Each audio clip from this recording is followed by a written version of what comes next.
Ray അവന്റെ ഭാര്യയും കുഞ്ഞിനെയും ഹോസ്പിറ്റലിലേക്ക് കൊണ്ടുപോകുന്നു. കുറച്ചു കഴിഞ്ഞ് അവൻ കേൾക്കുന്നത് അങ്ങനെ ഒരു രണ്ടുപേർ അവിടെ അഡ്മിറ്റ് ആയിട്ടേ ഇല്ലെന്നാണ്. റേയുടെ സ്ഥാനത്ത് നിങ്ങളാണെങ്കിൽ എന്ത് ചെയ്യും? ബ്രാൻഡ് ആൻഡേഴ്സൺ ഡയറക്ട് ചെയ്ത ഫ്രാക്ചേർഡ് എന്നൊരു സൈക്കോളജിക്കൽ ത്രില്ലറെ പറ്റിയാണ് ഞാൻ സംസാരിക്കുന്നത്. ഈ പടത്തിന്റെ അവസാനം നമ്മൾ ഒരിക്കലും ആഗ്രഹിക്കാത്തൊരു ട്വിസ്റ്റുമുണ്ട്. റേ മൺറോ അവന്റെ ഫാമിലിയുമായി കാറിൽ പോയിക്കൊണ്ടിരിക്കുകയാണ്. ഭാര്യ ജോയാൻ മൺറോ. അവളുമായി എപ്പോഴുമുള്ള പോലെ എന്തോ ഫൈറ്റ് നടക്കുന്നുണ്ട്. അവർ ജോയാന്റെ വീട്ടിൽ താങ്ക്സ് ഗിവിന് പോയി തിരിച്ചു വരുന്ന വഴിയാണ്. റേയുടെ സ്ലോ ഡ്രൈവിംഗ് കാരണം അവിടെ ലേറ്റായി എത്തിയതാണ് ഇപ്പോൾ ഉള്ള വഴക്ക്. അവരുടെ മാരേജ് ലൈഫ് അത്ര രസത്തിലല്ല പോകുന്നത്. ജോയാന്റെ പാരന്റ്സിന് അവനെ ഇഷ്ടമല്ലെന്നും റേ ഒരു റിക്കവറിംഗ് ആൽക്കഹോൾ അഡിക്റ്റ് ആണെന്ന് അറിഞ്ഞിട്ടും അവർ അവന് വൈൻ ഓഫർ ചെയ്തു എന്നൊക്കെ റേ ആർഗ്യൂ ചെയ്യുന്നു. അതുകൊണ്ടാണ് അവർ ഡിന്നറിന് ലേറ്റ് ആയത്. റേ ജോയാനെ സമാധാനപ്പെടുത്തുകയും കാര്യങ്ങൾ നേരെയാക്കാനും ശ്രമിക്കുന്നുണ്ട്. പക്ഷേ ജോയാൻ അവരുടെ മാരേജ് ഓൾമോസ്റ്റ് തീരുമാനമായി എന്ന മട്ടിലാണുള്ളത്. ബാക്ക് സീറ്റിൽ അവരുടെ മകൾ പെറി മൺറോയെ നമുക്ക് കാണാം. അവളുടെ മ്യൂസിക് പ്ലെയർ ഇപ്പോൾ വർക്ക് ചെയ്യുന്നില്ലെന്ന് പറഞ്ഞ് അവരുടെ സംസാരം ഇന്ററപ്റ്റ് ചെയ്യുന്നുണ്ട്. റേ ആണെങ്കിൽ എക്സ്ട്രാ ബാറ്ററീസ് എടുത്തു വെക്കാൻ പറഞ്ഞ കാര്യം മറക്കുകയും ചെയ്തു. അങ്ങനെ റേ അവൾക്കൊരു പാട്ട് പാടി കൊടുക്കുന്നു. പെറി അത് കേട്ടിരിക്കുകയും പിന്നീട് അവളും കൂടെ പാടുന്നുണ്ട്. അത് കഴിഞ്ഞ് ബാത്റൂം പോണമെന്ന് പെറി പറയുന്നു. അവർ അടുത്തുള്ള ഗ്യാസ് സ്റ്റേഷനിൽ നിർത്തുന്നുണ്ട്. ജോയാൻ പെറിയെ ബാത്റൂമിൽ കൊണ്ടുപോകുന്നു. റേയോട് ഒരു കോക്ക് വാങ്ങാൻ പറയുന്നു. റേ പോയി അവനൊരു കോഫിയും ജോയാന് കോക്കും പിന്നെ ബാറ്ററീസും എടുക്കുന്നു. ബിൽ ചെയ്യാൻ നേരം അവന് ആൽക്കഹോൾ കണ്ടപ്പോൾ കൺട്രോൾ പോയി 2 ചെറിയ ലിക്കർ ബോട്ടിൽസും വാങ്ങുന്നുണ്ട്. അവിടെ ക്രെഡിറ്റ് കാർഡ് എടുക്കില്ലെന്ന് സ്റ്റോറിലെ അമ്മച്ചി പറഞ്ഞപ്പോൾ അവൻ ക്യാഷ് എടുത്തു. ക്യാഷ് ഷോർട്ടേജ് ആയതിനാൽ ആൽക്കഹോൾ ഒഴിവാക്കുന്നതിന് പകരം അവൻ ബാറ്ററീസ് അവിടെ ഇടുകയും പെറിയോട് ബാറ്ററീസ് തീർന്നെന്ന് പറയുകയും ചെയ്തു. അങ്ങനെ അവർ അവിടുന്ന് ഇറങ്ങാൻ നേരം പെറി അവളുടെ കോമ്പാക്ട് മിറർ കാണുന്നില്ലെന്ന് പറഞ്ഞ് ബഹളം വെക്കുന്നു. ജോയാൻ വീണ്ടും റെസ്റ്റ് റൂമിൽ ചെക്ക് ചെയ്യാൻ പോകുന്നു. റേ ബാക്ക് സീറ്റിലൊക്കെ അരിച്ചു പെറുക്കുന്നുണ്ട്. ആ സമയം പെറി ഒരു ബലൂൺ കണ്ട് അങ്ങോട്ട് നടന്നു പോകുന്നു. അതൊരു കൺസ്ട്രക്ഷൻ സൈറ്റ് ആയിരുന്നു. വലിയൊരു കുഴിയുണ്ട് അവിടെ. പെട്ടെന്നൊരു ഡോഗ് വന്ന് അവളെ പേടിപ്പിക്കുന്നുണ്ട്. അവൾ പിന്നിലോട്ട് നടന്ന് ആ കുഴിയുടെ അറ്റത്തെത്തി. ഡാഡി ഡാഡി എന്ന് വിളിക്കുന്നുണ്ട്. റേ അത് കണ്ടപ്പോൾ അതിനെ ഓടിക്കാൻ ശ്രമിക്കുന്നു. പക്ഷെ പോകുന്നില്ല. പിന്നെ കല്ലെടുത്തെറിഞ്ഞു. ഡോഗ് പോയി. അതേസമയം പെറി ആ കുഴിയിലേക്ക് മലനടിച്ചു വീഴുന്നു. റേ പിന്നാലെ അവളെ രക്ഷിക്കാൻ ചാടുന്നുണ്ട്. പിന്നീട് ബോധമില്ലാതെ കിടക്കുന്ന റേയാണ് നമ്മൾ കാണുന്നത്. അവൻ മൈൻഡ് വോയിസിൽ എന്തോ കേൾക്കുന്നു. അവർ രണ്ടുപേരും മരിച്ചു എന്ന്. റേ ബോധം വന്ന് എണീറ്റ് നോക്കിയപ്പോൾ ജോയാൻ പെറിയുടെ അടുത്ത് നിന്ന് കരയുന്നു. റേക്ക് ബോധം വന്നത് കണ്ട് ജോയാൻ അവനെ നോക്കാൻ വരുന്നു. അവൻ ആകെ കിളി പോയ അവസ്ഥയാണ്. ഒന്നും മനസ്സിലാവുന്നില്ല. അവൻ പെട്ടെന്ന് ജോയാനെ തള്ളിയിടുന്നു. എന്തോ ഒരു മാനസികാവസ്ഥയിലാണ് അവൻ. റേ ഒന്ന് കണ്ണടച്ചു തുറക്കുന്നു. പിന്നെ കാണുന്നത് ജോയാൻ പെറിയെ എടുക്കാൻ ശ്രമിക്കുന്നതാണ്. പെറിയുടെ കൈ ഒടിഞ്ഞിട്ടുണ്ടെന്ന് തോന്നുന്നു. റേ പെട്ടെന്ന് പോയി അവളെ വളരെ കെയർ ചെയ്ത് എടുക്കുന്നു. അവർ ഹോസ്പിറ്റലിലേക്ക് പോകാൻ തീരുമാനിക്കുന്നു. ജോയാൻ 911 ഡയൽ ചെയ്യാൻ പോകുമ്പോൾ ആംബുലൻസ് വരാൻ ഒരു നേരമാവും. റേ നേരത്തെ ഒരു ഹോസ്പിറ്റൽ സൈൻ കണ്ടിട്ടുണ്ടായിരുന്നു, അങ്ങോട്ട് പോകാമെന്ന് പറയുന്നു. ഇത്രയും കാലം സ്പീഡ് ലിമിറ്റിൽ ഓടിച്ച റേ ഇപ്പോൾ വളരെയധികം സ്പീഡിൽ തന്റെ കുഞ്ഞിനെ രക്ഷിക്കാൻ ശ്രമിക്കുന്നു. നല്ല ഡേഞ്ചറസ് ആയിട്ടുള്ള മൂവ്സ് ഒക്കെ എടുക്കുന്നുണ്ട്. അവന്റെ ഫാമിലിയെ രക്ഷിക്കാൻ ഇങ്ങനെയൊക്കെ ഡ്രൈവ് ചെയ്തപ്പോൾ അവനും ജോയാനും ഒരു പ്രൗഡ് ഫീലൊക്കെ വരുന്നത് കാണാം. അങ്ങനെ അവർ ഹോസ്പിറ്റലിലെത്തി. നല്ല തിരക്കുണ്ട്. റിസപ്ഷനിലേക്ക് പോയപ്പോൾ അവിടുത്തെ സ്റ്റാഫൊക്കെ ഒരു സ്ട്രേഞ്ച് ബിഹേവിയർ ആയിരുന്നു. എമർജൻസി ആണെന്ന് റേ പറഞ്ഞിട്ടും വേറെ ആളുകളുണ്ട്, നിങ്ങൾ വെയിറ്റ് ചെയ്യൂ, വിളിക്കാം എന്ന് പറഞ്ഞു വിടുന്നു. ജോയാൻ പെട്ടെന്ന് എന്തെങ്കിലും ചെയ്യാൻ റേയോട് പറഞ്ഞുകൊണ്ടേയിരിക്കുകയാണ്. റേ വീണ്ടും റിസപ്ഷനിലേക്ക് പോയി ചോദിക്കുന്നു. പക്ഷെ ആ റിസപ്ഷനിസ്റ്റ് അവനോട് ഫുൾ കലിപ്പിൽ തന്നെയാണ് സംസാരിക്കുന്നത്. പിന്നീട് അഡ്മിഷൻ ലിസ്റ്റിൽ പേരെഴുതി പൊക്കോളാൻ പറയാണ്. ആ സമയം ബാക്ക്ഗ്രൗണ്ടിൽ ഒരു പേഷ്യന്റെ ഡീറ്റെയിൽസ് പറയുന്നത് കേൾക്കുന്നുണ്ട്. അത് കേട്ട് ആ റിസപ്ഷനിസ്റ്റ് ഫോൺ എടുത്ത് ഒന്നുകൂടെ വന്നിട്ടുണ്ട്, 15 വയസ്സ്, B positive blood type, doctor ബർത്രമിനെ അറിയിക്കൂ എന്ന് പറയുന്നു. റേക്ക് എന്തോ മൊത്തത്തിൽ അതൊക്കെ കേട്ടിട്ടൊരു സ്ട്രേഞ്ച് ഫീലിംഗ് വരുന്നുണ്ട്. ആ ഹോസ്പിറ്റലും അവിടുത്തെ അറ്റ്മോസ്ഫിയറും സ്റ്റാഫിന്റെ ബിഹേവിയറും ഒന്നും ശരിയല്ലാത്ത പോലെ. ജോയാനോട് അവർ ലിസ്റ്റിലുണ്ട്, വിളിക്കുമെന്ന് പറഞ്ഞ് അവിടെ റേ ഇരിക്കുന്നു. ജോയാൻ പെറിയുടെ സ്കാർഫ് റേക്ക് പിടിക്കാൻ കൊടുക്കുന്നുണ്ട്. അവനോട് നേരത്തെ ദേഷ്യപ്പെട്ടതിന് സോറിയും ഫാസ്റ്റായി അവരെ ഹോസ്പിറ്റലിൽ എത്തിച്ചതിന് താങ്ക്സും ജോയാൻ പറയുന്നു. അവർ പിന്നെ തമാശയൊക്കെ പറഞ്ഞ് ചിരിക്കുന്നു. അപ്പോ റേ പറയാണ്, കുറെ കാലത്തിന് ശേഷമാണ് നമ്മൾ ഒരുമിച്ച് ഇങ്ങനെ ചിരിക്കുന്നതെന്ന്. പിന്നീട് റേ ജോയാന്റെ നെക്ക് പെയിൻ മാറ്റാൻ വെൻഡിങ് മെഷീനിൽ പോയി തണുത്ത സോഡ എടുക്കുന്നുണ്ട്. അവൻ വിൻഡോയിലൂടെ പുറത്തേക്ക് നോക്കിയപ്പോൾ ഒരു ആംബുലൻസിൽ 2 പേരെ കൊണ്ടുവന്നിട്ടുണ്ട്. അപ്പോൾ തന്നെ എന്തോ ഒരു ബോക്സ് കൈമാറുന്നതും അവൻ ശ്രദ്ധിക്കുന്നു. പിന്നീട് അവരെ ഒരു ഓഫീസിലിരുത്തി പെറിയുടെ ഡീറ്റെയിൽസ് എൻ്റർ ചെയ്യാനാണെന്ന് പറഞ്ഞ് ഒരു സ്റ്റാഫ് ആവശ്യമില്ലാത്ത കുറേ ചോദ്യങ്ങൾ ചോദിക്കുന്നു. റേയുടെ ഇൻഷുറൻസ് ഡീറ്റെയിൽസ് കണ്ട് അവന്റെ ആദ്യ ഭാര്യയെ പറ്റി ചോദിക്കുന്നുണ്ട്. അവന്റെ ആൽക്കഹോളിസത്തെ പറ്റിയും ജോബിനെ പറ്റിയും ഡീറ്റെയിൽസ് എടുക്കുന്നു. പെറിയുടെ ഓർഗൻ ഡൊണേഷന് കൊടുക്കട്ടെ എന്ന് വരെ അവർ ചോദിക്കുന്നു. അവർ നോ എന്ന് പറഞ്ഞ് ഒഴിവാക്കുകയാണ്. ഇത്രയൊക്കെ ചോദിച്ചിട്ട് പിന്നെയാണ് അവർ പറയുന്നത് റേയുടെ അടുത്തുള്ള മെഡിക്കൽ ഇൻഷുറൻസ് അവിടെ എടുക്കില്ലെന്ന്. റേ ക്യാഷ് ആയിട്ട് അടച്ചാൽ മതിയോ എന്ന് ചോദിക്കുമ്പോൾ അത് അവരുടെ സീനിയറോട് ചോദിച്ചിട്ട് വരാമെന്ന് പറഞ്ഞു പോകുന്നു. ഇവിടെ സീനിയറായി അവൻ കാണുന്നത് നേരത്തെ ഗ്യാസ് സ്റ്റേഷനിൽ കണ്ട അമ്മച്ചിയായിരുന്നു. റേ ആകെ കൺഫ്യൂസ്ഡ് ആയി അവരെ നോക്കുന്നു. അങ്ങനെ ഒരു നീണ്ട ക്വസ്റ്റ്യനറിന് ശേഷം എല്ലാം ഓക്കെ ആവുന്നു. നഴ്സ് ആൻ വന്ന് അവരെ ഡോക്ടർ അടുത്തേക്ക് കൊണ്ടുപോകുന്നു. ഈ സമയം നേരത്തെ റിസപ്ഷനിസ്റ്റ് വിളിച്ചറിയിച്ച പോലെ ഈ സ്റ്റാഫും ഡോക്ടർ ബർത്രമിനെ കോൾ ചെയ്ത് പെറിയെ പറ്റി പറയുന്നു. പെറിയെ കൺസൾട്ട് ചെയ്യാൻ ഡോക്ടർ ബർത്രം തന്നെയാണ് വരുന്നത്. ഡോക്ടർ വളരെ സ്വീറ്റ് ആയിട്ടാണ് പെറിയെ ഡീൽ ചെയ്യുന്നത്. റേയോട് എന്താണ് ഉണ്ടായത് എന്നൊക്കെ ചോദിച്ചറിയുന്നു. അപ്പോൾ അവൻ കാര്യങ്ങളൊക്കെ പറയുന്നുണ്ട്. അപ്പോഴാണ് ജോയാൻ ഡോഗിനെ കല്ലെടുത്തെറിഞ്ഞ കാര്യമൊക്കെ അറിയുന്നത്. അത് അവളോട് പറയാതിരുന്നത് എന്താ എന്നൊക്കെ ചോദിക്കുന്നുണ്ട്. ഡോക്ടർ ബർത്രം പെറിയോട് ഇത്രയും ബ്യൂട്ടിഫുൾ ആയിട്ടുള്ള ഐസ് ഞാൻ കണ്ടിട്ടില്ല എന്നും പറയുന്നു. ചെക്കപ്പിന് ശേഷം ഡോക്ടർ അവരോട് തലയടിച്ച് വീണതുകൊണ്ട് ഇന്റേണൽ ഡാമേജ് ഉണ്ടാവാൻ ചാൻസ് ഉണ്ട്, ഉണ്ടെങ്കിൽ കോമ സീഷർ ഒക്കെ വരും, സോ അതൊന്ന് റൂൾ ഔട്ട് ചെയ്യാൻ കാറ്റ് സ്കാൻ എടുക്കണമെന്ന് പറയുന്നു. അത് വളരെ എക്സ്പെൻസീവ് ആണ്. റേ അവന്റെ ഫാമിലിക്ക് വേണ്ടി എന്തും ചെയ്യുമെന്ന് പറഞ്ഞ് അതിന് സമ്മതിക്കുന്നു. റേയുടെ നെറ്റിയിലുള്ള സ്ക്രാച്ചിനെ പറ്റി പറയുമ്പോൾ അത് ഒന്നുമില്ല, അവൻ ഓക്കെ ആണെന്ന് പറഞ്ഞ് ഒഴിവാക്കുന്നു. നഴ്സ് ബ്രൂസ് വന്ന് പെറിക്ക് ഒരു പ്ലഷ് ടോയ് കൊടുത്ത് അവരെ കാറ്റ് സ്കാനിന് കൊണ്ടുപോകുന്നു. അപ്പോൾ സ്കാനിങ് റൂമിലേക്ക് ഒരു ബൈസ്റ്റാൻഡറെ അലൗഡ് ഉള്ളൂ എന്ന് പറയുമ്പോൾ ജോയാനെ പെറിയുടെ കൂടെ വിടുന്നു. അങ്ങനെ അവർ ലിഫ്റ്റിൽ കയറി ലോവർ ലെവലിലേക്ക് പോകുന്നു. അവർ താഴെ ഇറങ്ങിയെന്ന് ഉറപ്പുവരുത്തിയതിനു ശേഷമാണ് റേ വെയിറ്റിംഗ് റൂമിലേക്ക് പോകുന്നത്. റേ അവിടെ കിടന്ന് ഉറങ്ങിപ്പോകുന്നുണ്ട്. കുറെ കഴിഞ്ഞ് എഴുന്നേറ്റപ്പോൾ അടുത്തുള്ള ഒരാൾ നിങ്ങൾ ഉറക്കത്തിൽ എന്തൊക്കെയോ സംസാരിക്കുന്നുണ്ടായിരുന്നെന്ന് പറഞ്ഞു. അവൻ ഫ്രഷ് അപ്പ് ആവാൻ പോയി. മിറർ നോക്കിയപ്പോൾ അവന്റെ നെറ്റിയിലെ സ്ക്രാച്ചിലിപ്പോൾ ബാൻഡേഡ് കാണുന്നു. അതെങ്ങനെ വന്നെന്ന് അവന് മനസ്സിലാവുന്നില്ല. റേ പിന്നെ റിസപ്ഷനിൽ പോയി പെറിയെ പറ്റി അന്വേഷിക്കുന്നു. ഇപ്പൊ അവിടെ ഈവനിങ് ഷിഫ്റ്റിൽ വന്ന റിസപ്ഷനിസ്റ്റ് ആണുള്ളത്. അതുപോലെ ഡോക്ടർ ബർത്രം ഷിഫ്റ്റ് കഴിഞ്ഞ് പോയിരിക്കുന്നു. അവൾ അപ്ഡേറ്റ് കിട്ടിയ ശേഷം അറിയിക്കാമെന്ന് പറയുന്നു. റേ വീണ്ടും കുറെ നേരം വെയിറ്റ് ചെയ്തു. ഒരു വിവരവുമില്ല. അവന്റെ അടുത്തുള്ള ഒരു ലേഡി പറഞ്ഞു, എന്റെ ഹസ്ബൻഡ് മോർണിംഗ് 6 മണിക്ക് പോയതാണ് സ്കാനിങ്ങിന്, ഇതുവരെ തിരിച്ചു വന്നില്ലെന്ന്. അങ്ങനെ എന്തൊക്കെയോ പറഞ്ഞ് റേയെ ടെൻഷനാക്കി. അവൻ വീണ്ടും റിസപ്ഷനിൽ പോയി തിരക്കി. അപ്ഡേറ്റ് ഒന്നും വന്നില്ലെന്ന് പറയുന്നു.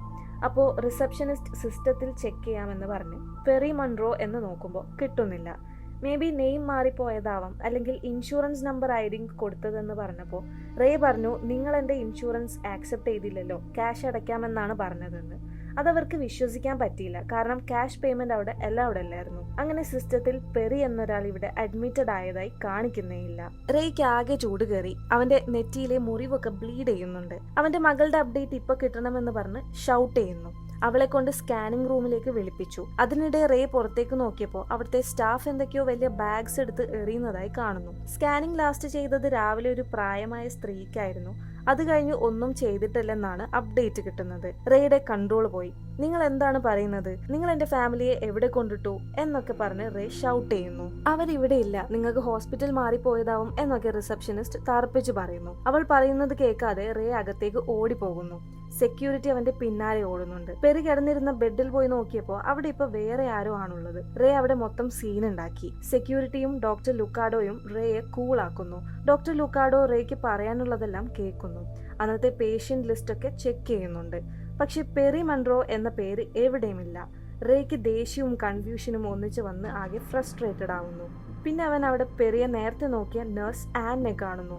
അവളോട് റേയെ മുൻപ് കണ്ടിരുന്നു എന്ന് ചോദിക്കുമ്പോൾ അവൾ കണ്ടിട്ടുണ്ട്, മുൻപ് തലയ്ക്ക് ഇഞ്ചുറി ആയിട്ട് വന്നിട്ടുണ്ടായിരുന്നുവെന്നും കൂടെ വേറെ ആരും ഇല്ലായിരുന്നുവെന്നും കൺഫേം ചെയ്യുന്നു. റേ ആകെ ഷോക്കാവാണ്. അവൻ പിന്നെയും വയലന്റ് ആയി തുടങ്ങിയപ്പോൾ എല്ലാവരുടെ അവനെ പിടിച്ച് സെഡേഷൻ കൊടുത്ത് ഒരു പ്രൈവറ്റ് റൂമിൽ കൊണ്ട് ലോക്ക് ചെയ്യുന്നു. റേ അവർ പോയപ്പോൾ പെട്ടെന്ന് തന്നെ സെഡേഷൻ പോക്കാനുള്ള മരുന്ന് തപ്പുകയും അവന് അഡ്രിനാലിൻ കിട്ടുകയും ചെയ്യുന്നു. അവൻ 3 ഡോസ് കുത്തിവെച്ച് ബോധം വരുത്തിക്കുന്നു. ഡോറിലെ ഗ്ലാസ് തകർത്ത് അവിടുന്ന് പുറത്ത് കടക്കുന്നു. പോകുന്ന വഴി അവൻ നേരത്തെ കണ്ട നേഴ്സായ ബ്രൂസ് ഇപ്പോൾ ഒരു ഡോക്ടർ വേഷത്തിലാണുള്ളത്. അവൻ കൺഫ്യൂസ്ഡ് ആയി നോക്കുന്നു. ഒന്നും മനസ്സിലാവുന്നില്ല, എന്തൊക്കെയോ നിഗൂഢതകളുള്ള പോലെ. അങ്ങനെ അവനെ പിടിക്കാൻ സെക്യൂരിറ്റി വന്നപ്പോൾ അവൻ നേരെ പുറത്തേക്ക് ഓടി ഹൈഡ് ചെയ്തു. പിന്നീട് അവന്റെ കാറിലേക്ക് പോകുന്നുണ്ട്. അവിടെ വെച്ച് അവനൊരു പോലീസ് കാർ കാണുന്നു. അവരോട് നടന്ന കാര്യങ്ങളൊക്കെ പറഞ്ഞ് അവർ ഹോസ്പിറ്റലിലേക്ക് പോകുന്നു. സെക്യൂരിറ്റിയോട് സംസാരിച്ചപ്പോൾ അയാൾ സേഫ്റ്റിക്ക് വേണ്ടിയാണ് ഇതൊക്കെ ചെയ്തതെന്ന് പറഞ്ഞു. ഓഫീസേഴ്സ് പിന്നീട് പെറി കിടന്നിരുന്ന ബെഡ് ചെക്ക് ചെയ്യണമെന്ന് പറയുന്നു. അതിനിടെ ഡോക്ടർ ലുക്കാഡോയെ കണ്ടവർ കാര്യങ്ങളൊക്കെ തിരക്കുന്നുണ്ട്. ലുക്കാഡോയും സെയിം സ്റ്റോറി തന്നെ പറയുന്നു. അങ്ങനെ ഡോക്ടർ ബർത്രമിനെ ഹോസ്പിറ്റലിലേക്ക് തിരിച്ചു വരാൻ പറയാണ്. പിന്നീട് കാറ്റ് സ്കാൻ എടുക്കാൻ പോയ റൂം കാണിക്കാൻ പറയുന്നു. അത് 3rd ഫ്ലോറിലാണെന്നാണ് അവർ പറയുന്നത്. അപ്പോൾ റേ പറയാണ്, എന്റെ ഭാര്യയും കുഞ്ഞിനെയും ലോവർ ലെവലിലേക്ക് കൊണ്ടുപോയതാണ് ഞാൻ കണ്ടത്, അവർ 3rd ഫ്ലോറിലല്ലെന്ന്. പക്ഷേ 3rd ഫ്ലോറിലായിരുന്നു അവിടുത്തെ സ്കാനിങ് റൂം. സിസ്റ്റത്തിൽ ചെക്ക് ചെയ്തപ്പോൾ റേ പറയുന്ന സമയത്ത് അവിടെ ഒരു സ്കാനിങ്ങും നടന്നിട്ടില്ലായിരുന്നു. ഹോസ്പിറ്റൽ ടീം അവന്റെ ഫാമിലിയെ എന്തോ ചെയ്തെന്ന് പറഞ്ഞ് കുറ്റപ്പെടുത്തുന്നു. സ്റ്റാഫ്സ് അവിടുത്തെ അഡ്മിഷൻ ഷീറ്റ് നോക്കിയപ്പോഴും അതിൽ റേയുടെ പേരാണുള്ളത്. അതുകൊണ്ട് തന്നെ പെറി അവിടെ ഉണ്ടായിരുന്നെന്ന് പ്രൂവ് ചെയ്യുന്നില്ല. ഡോക്ടർ ബർത്രം വന്നു. എന്താണ് സംഭവിച്ചതെന്ന് പറയുന്നു. റേ അവിടേക്ക് ഒറ്റയ്ക്കാണ് വന്നത്. കാർ ക്രാഷ് ആയിരുന്നു. ഡോക്ടർ ബ്രൂസ് ആണ് ആദ്യം നോക്കിയത്. പിന്നീട് റേയുടെ ബിഹേവിയർ കണ്ടിട്ട് ഒരു സെക്കൻഡ് ഒപ്പീനിയൻ ആണ് എന്റെ അടുത്തേക്ക് വന്നത്. ഹെഡ് സ്കാൻ ചെയ്യാൻ പറഞ്ഞപ്പോൾ അതിന് സമ്മതിച്ചില്ല. അവന് തിരിച്ചു പോകണം, അവന്റെ വൈഫ് ആബി പുറത്ത് വെയിറ്റ് ചെയ്യുന്നുണ്ടെന്ന് പറഞ്ഞ് പോവുകയായിരുന്നു. ആബി 8 കൊല്ലം മുമ്പ് മരിച്ചെന്നും അവളുടെ പേര് നിങ്ങൾ ഇൻഷുറൻസ് ഡീറ്റെയിൽസിൽ നിന്ന് എടുത്തതാണെന്നും റേ പറയുന്നു. പോലീസ് ഓഫീസേഴ്സിന് എന്തൊക്കെയോ സംശയങ്ങൾ വരാൻ തുടങ്ങി. അപ്പോൾ സെക്യൂരിറ്റി CCTV ഫൂട്ടേജ് കാണിക്കാം, എന്നാൽ ഈ പ്രശ്നം തീരുവല്ലോ എന്ന് പറഞ്ഞ് അവർക്ക് കാണിക്കുന്നു. അതിലെല്ലാം റേ ഒറ്റയ്ക്ക് തന്നെയായിരുന്നു ഉള്ളത്. ഫൂട്ടേജിൽ എന്തൊക്കെയോ ഗ്ലിച്ച് ഉണ്ടെന്നും അവർ ക്യാമറയുടെ തൊട്ട് താഴെ ആയതുകൊണ്ട് കാണാത്തതാണെന്നും റേ ചൂണ്ടിക്കാണിക്കുന്നു. ER വാർഡിൽ പേഷ്യൻസ് പ്രൈവസി ഇഷ്യൂ കാരണം CCTV ഇല്ല. റേ ഇതൊക്കെ കേട്ട് ഫ്രസ്ട്രേറ്റഡ് ആയി ഓഫീസേഴ്സിനോട് ഹോസ്പിറ്റൽ ചെക്ക് ചെയ്യാൻ പറയുന്നു. പക്ഷെ അവർക്ക് വാറന്റ് ഇല്ലാതെ ചെക്ക് ചെയ്യാനൊന്നും പറ്റില്ല. പിന്നീട് റേ ഓരോന്നും ആലോചിക്കാണ് എങ്ങനെയാണ് പ്രൂവ് ചെയ്യാമെന്ന്. അങ്ങനെ ഗ്യാസ് സ്റ്റേഷനിൽ ഉണ്ടായിരുന്ന ലേഡി അവരെ 3 പേരെയും കണ്ടിട്ടുണ്ടാവും, അവരോട് അന്വേഷിക്കാൻ പറയുന്നു. അതവർ ചെക്ക് ചെയ്യാമെന്ന് പറയുന്നുണ്ട്. ഈ സമയം ഡോക്ടർ ബർത്രം അവരെ ER വാർഡിലേക്ക് കൊണ്ടുപോകുന്നു. നഴ്സസ് എന്തോ അവിടെ കണ്ടെത്തിയിട്ടുണ്ട്. അത് പെറിയുടെ യെല്ലോ സ്കാർഫ് ആയിരുന്നു. അതിലെ ബ്ലഡ് സ്റ്റെയിൻസ് കണ്ട് ഓഫീസേഴ്സ് ചോദിക്കുമ്പോൾ അത് അവന്റെ ബ്ലഡ് ആണെന്ന് പറയുന്നു. ഇതും പക്ഷേ അവർ അവിടെ ഉണ്ടെന്ന തെളിവിൽ പെടുന്നില്ല. ഡോക്ടർ ബർത്രം റേയെ പറഞ്ഞ് മനസ്സിലാക്കാണ് ഹെഡ് ഇഞ്ചുറി ഉണ്ടായാൽ ഇങ്ങനെയുള്ള കൺഫ്യൂഷൻസും മിക്സപ്പും ഒക്കെ സാധാരണയാണ്. പക്ഷെ റേ വിട്ടുകൊടുക്കുന്നില്ല. അവൻ പറയുന്നത് സത്യമാണെന്ന് തന്നെ പറഞ്ഞുകൊണ്ടിരിക്കുന്നു. ഇവിടേക്ക് ഡോക്ടർ ലുക്കാഡോ ഒരു സൈക്യാട്രിസ്റ്റിനെ കൊണ്ടുവരാണ്, ഡോക്ടർ തെരേസ ജേക്കബ്സ്. റേ പറയുന്നുണ്ട് അവന് വട്ടില്ലെന്ന്. ഡോക്ടർ ജേക്കബ്സ് പറയുന്നത് നിങ്ങളുടെ ഭാര്യയും കുഞ്ഞിനെയും കണ്ടെത്താൻ അവൾ സഹായിക്കാം, അവർക്കും എന്താണ് സംഭവിച്ചതെന്ന് അറിയണമെന്നുണ്ട് എന്നൊക്കെ. അങ്ങനെ അവനൊരു പ്രൈവറ്റ് ഓഫീസിലേക്ക് കൂട്ടിക്കൊണ്ടുപോയി. നിങ്ങളുടെ ഫയൽ കിട്ടിയെന്ന് പറയുന്നു. പക്ഷെ അത് റേയുടെ ഫയലായിരുന്നു. പെറിയെ അതിലൊന്നും മെൻഷൻ ചെയ്തിട്ടില്ല. അപ്പോൾ അവർ അതിപ്പോ ഉണ്ടാക്കിയെടുത്തതാവുമെന്ന് റേ പറയാണ്. ഡോക്ടർ ജേക്കബ്സ് അവന്റെ സിറ്റുവേഷൻ കൂടുതൽ മനസ്സിലാക്കാൻ കുറെ കാര്യങ്ങൾ ചോദിച്ചറിയുന്നു. ജോആനെയും പെറിയെയും ആദ്യ ഭാര്യ ആബിയെ പറ്റിയും. റേ വീണ്ടും വീണ്ടും പറയാണ് അതും ഇതുമായി യാതൊരു ബന്ധവുമില്ല, അവൻ ആബി മരിച്ചതിന് ശേഷം വെള്ളം അടിച്ചിട്ടേ ഇല്ലെന്നൊക്കെ. ഡോക്ടർ ജേക്കബ്സിന് തോന്നുന്നത് ജോആനും പെരിക്കും എന്തോ സംഭവിച്ചിട്ടുണ്ടെന്നാണ്. അതുകൊണ്ട് സംഭവം നടന്ന സ്ഥലത്തേക്ക് പോയി നോക്കാമെന്ന് തീരുമാനിക്കുന്നു. റേ വന്ന് വീണ്ടും പറയാണ് അവരവിടെ ഇല്ല, ഞാൻ അവരെ ട്രീറ്റ് ചെയ്യാൻ ഇങ്ങോട്ടാണ് കൊണ്ടുവന്നത്, അവരെ ഈ ഹോസ്പിറ്റലിൽ വെച്ചാണ് കാണാതായതെന്ന്. അതിനിടെ ഗ്യാസ് സ്റ്റേഷൻ ക്ലോസ് ചെയ്തതും അവിടുത്തെ ലേഡിയെ അവർക്ക് ട്രാക്ക് ചെയ്യാൻ പറ്റിയില്ല എന്നും അറിയുന്നു. അങ്ങനെ റേയും പോലീസ് ഓഫീസേഴ്സും ഡോക്ടർ ജേക്കബ്സും സൈറ്റിലേക്ക് പോകുന്നു. കെനൈൻ യൂണിറ്റും അവിടെ എത്തുന്നുണ്ട്. അവരവിടെ നിന്ന് പെരിയുടെ കോമ്പാക്ട് മിറർ കണ്ടെത്തുന്നു. അതുപോലെ ചോര കെട്ടിക്കെടുക്കുന്നതും അവർ കാണുന്നു. റേ പറയുന്നത് അത് അവന്റെ ഹെഡ് ഇഞ്ചുറിയിൽ നിന്നുള്ള ബ്ലഡ് ആണെന്നാണ്. പക്ഷെ ഓഫീസേഴ്സ് അത് സമ്മതിച്ചു കൊടുക്കുന്നില്ല. കാരണം അത് കുറച്ചധികം ബ്ലഡ് ഉണ്ടായിരുന്നു. അത്രയും ബ്ലഡ് ലോസ് വന്ന ഒരാൾ ഇപ്പൊ ജീവിച്ചിരിക്കാൻ സാധ്യതയില്ലെന്നാണ് ഓഫീസേഴ്സ് പറയുന്നത്. അങ്ങനെ അതൊരു ക്രൈം സീനായി മാറി. പോലീസ് ഓഫീസർ CSI യൂണിറ്റിനെ വിളിച്ചറിയിച്ചു. ഡോക്ടർ ജേക്കബ്സ് വീണ്ടും റേയോട് അവന്റെ മെമ്മറിയിൽ നിന്ന് എന്തെങ്കിലും കിട്ടാൻ ഓരോന്ന് കുത്തി ചോദിക്കുന്നു. അപ്പോൾ കാറിൽ ജോയാനുമായി നടന്ന ഫൈറ്റ് അവൻ പറയുന്നുണ്ട്. അങ്ങനെ ഓരോന്ന് ചോദിച്ചറിഞ്ഞത് വെച്ച് ഡോക്ടർ ജേക്കബ്സ് ഒരു കൺക്ലൂഷനിൽ എത്താണ്. റേക്ക് ജോയാനായി ദേഷ്യമുണ്ടായിരുന്നു, പെറിയായി അപ്സെറ്റ് ആയിരുന്നു.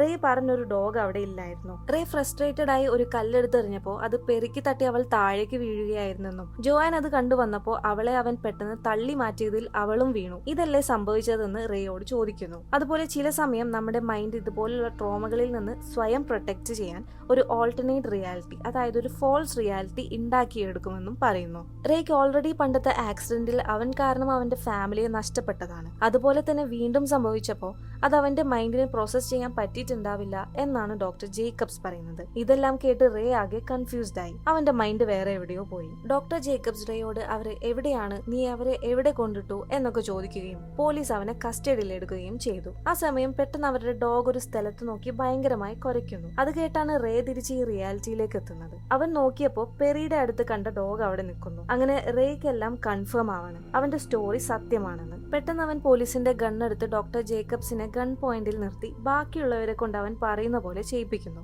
അവരെല്ലാരെയും അവൻ അവിടുത്തെ ഒരു റൂമിലിട്ട് പൂട്ടുകയും ഡോക്ടർ ജേക്കബ്സിന്റെ കീ കാർഡും വാങ്ങി നേരെ ഹോസ്പിറ്റലിലേക്ക് പോകുന്നു. ഹോസ്പിറ്റലിലെത്തി കീ കാർഡ് യൂസ് ചെയ്ത് അവൻ അകത്തേക്ക് കടന്നു. ആരും ശ്രദ്ധിക്കാത്ത വിധത്തിൽ അവൻ ലോവർ ലെവലിലേക്ക് പോകാൻ നോക്കാണ്. അതിനിടെ അവൻ നഴ്സ് ആനെ കണ്ടപ്പോൾ ഫേസ് ഹൈഡ് ചെയ്ത് നിൽക്കുന്നുണ്ട്. അവന്റെ നേരെ മുന്നിൽ മെറ്റേണിറ്റി വാർഡിലെ ന്യൂ ബോൺ ബേബീസ് ആയിരുന്നു ഉണ്ടായിരുന്നത്. അത് കണ്ടപ്പോൾ ആബിയുമായി നടന്ന കാർ ആക്സിഡന്റ് അവന്റെ മനസ്സിലേക്ക് വന്നു. അത് കാണുമ്പോഴാണ് നമുക്ക് മനസ്സിലാവുന്നത് ആബി മരിക്കുന്ന സമയത്ത് അവൾ പ്രഗ്നന്റ് ആയിരുന്നെന്ന്. ഇവിടെയായിരുന്നു അവർ രണ്ടുപേരും മരിച്ചു എന്ന് റേ മുൻപ് മൈൻഡിൽ കേട്ട ഡയലോഗ് വരുന്നത്. ചെയ്യുന്നത്. പിന്നീട് റേ ഒരു ഡോക്ടറുടെ വൈറ്റ് കോട്ട് ഇട്ട് ലോവർ ലെവലിലേക്ക് പോവാൻ ലിഫ്റ്റിൽ കയറുന്നു. അവിടെ പോകണമെങ്കിൽ ഒരു കീ വേണമായിരുന്നു. ആ സമയം സെക്യൂരിറ്റി ലിഫ്റ്റിൽ കയറാൻ നിൽക്കുന്നുണ്ടായിരുന്നു. റേ അയാളെ ഭീഷണിപ്പെടുത്തി കീ ചോദിക്കുന്നു. അയാൾ കീ ദൂരേക്ക് എറിഞ്ഞ് അവരൊരു ഫൈറ്റിൽ ഏർപ്പെടുന്നുണ്ട്. കുറെ നേരത്തെ സ്ട്രഗിളിന് ശേഷം റേ സെക്യൂരിറ്റിയെ കഴുത്ത് നെരിച്ച് കൊല്ലുന്നു. പിന്നെ അവനൊന്ന് റിലാക്സ് ആയി കണ്ണടച്ച് തുറക്കുന്നത് കാണാം. അങ്ങനെ റേ ലോവർ ലെവലിലേക്ക് എത്തിയിരിക്കുന്നു. അവിടെ മൊത്തത്തിലൊരു നിഗൂഢത. ബ്രൂസ് പെരുക്കി കൊടുത്ത പ്ലഷ് ടോയ് ഒരു ട്രാഷ് ക്യാനിൽ അവൻ കണ്ടെത്തുന്നു. അതുപോലെ ഹ്യൂമൻ ഓർഗൻസ് എന്ന ലേബിലുള്ള ബോക്സ് കൊണ്ടുപോകുന്നതായി അവൻ കാണുന്നു. ഒരു റൂമിലേക്ക് കയറി നോക്കിയപ്പോൾ അവിടെ ഓർഗൻസും കണ്ണുമൊക്കെ റിമൂവ് ചെയ്ത വിധത്തിൽ 2 ബോഡീസ് അവൻ കാണുന്നുണ്ട്. പിന്നെ മുൻപ് ഓർഗൻ ഡൊണേഷന് ഫോഴ്സ് ചെയ്യിപ്പിച്ച ലേഡിയും ഒരു ബോക്സുമായി പോകുന്നത് അവൻ കാണുന്നു. റേ അവളെ ഫോളോ ചെയ്തു പോയി ഒരു റൂമിലെത്തുകയാണ്. അവിടെ ഡോക്ടർ ലുക്കാഡോ ആരെയോ ഓപ്പറേറ്റ് ചെയ്യുന്നതായി കാണാം. അത് പെറി ആയിരുന്നു. അവൻ ഗണ്ണുമായി അവരെ നേരിടുന്നു. പെറി ഓക്കെയാണ്. ജോആനെയും ഒരു വീൽ ചെയറിൽ മയങ്ങി കിടക്കുന്നത് കാണാം. അവരെ അവൻ അവിടുന്ന് രക്ഷിക്കാൻ നോക്കുമ്പോൾ ഡോക്ടേഴ്സും നഴ്സും അവനെ തടയുന്നുണ്ട്. നീ വളരെ കൺഫ്യൂസ്ഡ് ആണ്, നീ ഒന്നും ക്ലിയർ ആയിട്ടല്ല കാണുന്നത് എന്നൊക്കെ പറയുന്നു. അവൻ ഫ്രസ്ട്രേറ്റഡ് ആയി ഗൺ ഫയർ ചെയ്യുന്നു. അത് നേരെ അവിടെ ഉണ്ടായിരുന്ന ഒരു ഗ്യാസ് പൈപ്പിൽ കൊണ്ടു. അവർ വീണ്ടും അവനെ പിടിച്ച് സെഡേഷൻ കൊടുക്കാൻ ശ്രമിക്കുന്നു. അപ്പോൾ താഴെ വീണ് കിടന്ന ഗണ്ണെടുത്ത് വീണ്ടും അവൻ ഫയർ ചെയ്യുന്നു. അവിടെ ഒരു എക്സ്പ്ലോഷൻ സംഭവിക്കുന്നു. റേ പിന്നീട് കണ്ണു തുറന്നു നോക്കുമ്പോൾ അവിടേക്ക് തീ പിടിച്ച് കിടക്കുന്നുണ്ട്. ജോആനും പെറിയും ആ റൂമിന് പുറത്തുണ്ടായിരുന്നു. അവരെ കൂട്ടി അവൻ പോകുന്ന വഴിക്ക് ഡോക്ടർ ബ്രൂസ് അവരെ തടയുന്നുണ്ട്.